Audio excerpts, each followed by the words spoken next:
Donc je voudrais reprendre un petit peu le déroulé de cette assemblée qui commence toujours par une séance de questions libres où nous parlons d'actualité.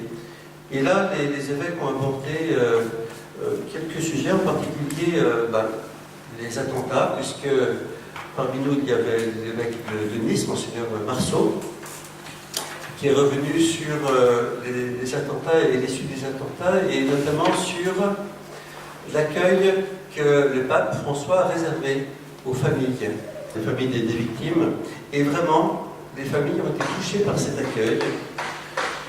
Elles ont parlé d'un instant de lumière, en pensant à la manière dont le pape les a écoutés. Et évidemment, il n'y avait pas que des personnes croyantes ou chrétiennes, mais tout le monde a été touché par cet accueil simple du pape. Et en même temps, par contre-coup, très déçu de la manière dont les autorités politiques du coin de Nice ont utilisé cet attentat à des fins politiciennes. Mais cette rencontre avec le pape a été vraiment bien ressentie à un bon moment. Il y avait aussi Monseigneur Lebrun, évêque de Saint-Étienne, qui est revenu sur l'assassinat du père Jacques Hamel, pour dire aussi que les musulmans ont été très touchés par cet attentat. Il y a eu bien sûr des réactions de la part de quelques extrémistes, et les musulmans se sentent vraiment meurtris par la manière dont leur religion est utilisée. On a parlé par rapport au père Hamel de ce qu'a dit le pape par rapport aux martyrs, et du coup les évêques ont été amenés à se prononcer sur l'ouverture de la démarche de béatification du père Hamel. On a parlé aussi des migrants, avec Monseigneur Gézard qui nous a parlé du démantèlement de la jungle de Calais, et deux questions qui demeurent. D'abord, l'accueil de ces migrants dans les régions françaises, et nous accueillons nous-mêmes à côté de Nevers, à Chalui, parce que j'ai compris. Et une autre question, est-ce qu'il y aura un nouvel afflux sur Calais, alors que toutes les structures ont été démantelées? Concernant l'immigration ou l'émigration, nous avions l'évêque de Guyane, Monseigneur Lafont, qui nous a parlé de la situation en Guyane, où il y a 4000 demandes d'accueil de réfugiés pour 300 000 habitants. Imaginons la Nièvre avec 200 000 habitants, ce nombre-là, c'est pas tout à fait pareil que toutes les 30 familles, quoi. Et parallèlement, il y a 40 000 Haïtiens qui sont accueillis en Guyane.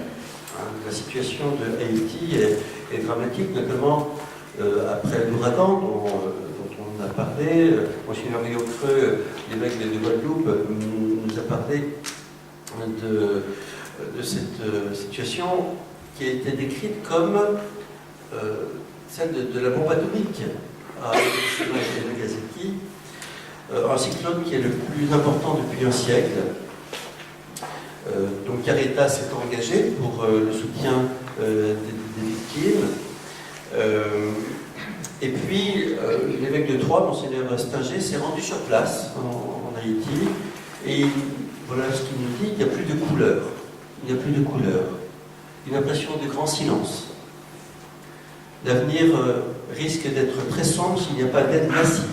On a parlé aussi dans cet échange sur les questions d'actualité de la dernière résolution de l'UNESCO sur Jérusalem, avec évidemment ce regret que cette prise de position se soit faite à partir de l'appellation arabe, musulmane de Jérusalem, et une sorte de négation de la mémoire d'Israël sur Jérusalem. Donc quand on veut faire un texte pacifique, eh bien il faut tenir compte des différents points de vue. et essayer de tenir un équilibre, cet équilibre qui visiblement n'a pas été suffisamment respecté. Du reste, la présidente de l'UNESCO s'est démarquée de la résolution. La France elle-même s'est abstenue. Alors la position de l'Église par rapport à cette situation concerne essentiellement les lieux saints, en disant que les lieux saints doivent être partagés, non annexés, et que la négation de chacune des traditions ne peut pas aider à construire la paix. Et puis, nous avons dans l'Assemblée un certain nombre d'évêques étrangers qui assistent à la conférence et qui apportent aussi leur témoignage, notamment Monseigneur Goutillac, qui lui est responsable, est l'ordinaire des catholiques ukrainiens, et qui nous a parlé de la guerre qui continue en Ukraine. Une guerre qui a déjà fait 10 000 morts. Tous les chefs religieux ont publié une déclaration commune sur la paix, pour la paix. Et donc, le sentiment, c'est qu'une oligarchie politique a empêché le développement d'une certaine culture civique, que la lutte contre la corruption ne fait que commencer. Voilà, donc un certain nombre de situations internationales qui ont été évoquées.